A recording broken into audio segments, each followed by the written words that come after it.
I know that sometimes there's a little bit of debate between if it's better to use a plastic cutting board or a wooden one.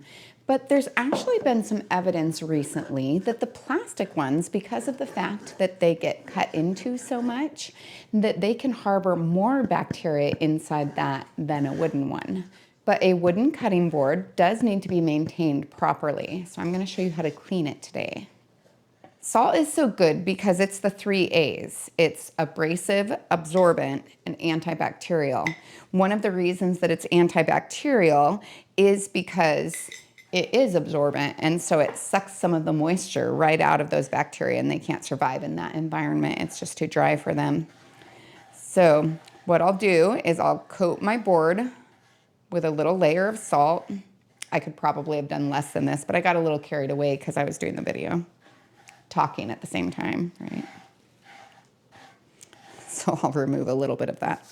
Then I'll just use a lemon to scrape along the top of the salt, which creates almost like a little paste between the juice and the salt itself.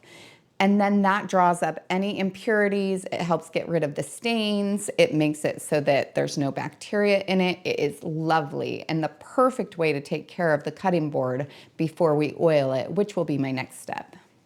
This is a good way to get beet stains or cherry or strawberry stains out of your wooden cutting boards. And you can see the color start to change of the salt a little bit.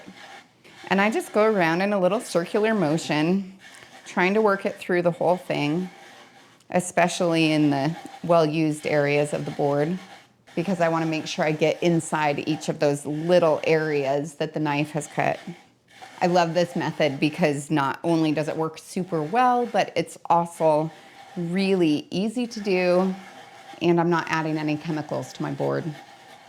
Now this one was a pretty clean board, but then I go and I take a scraper and I just scrape all that salt and all of the impurities off with it.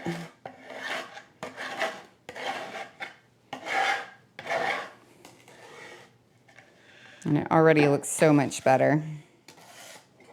And you can see just by looking at the salt, just what came up.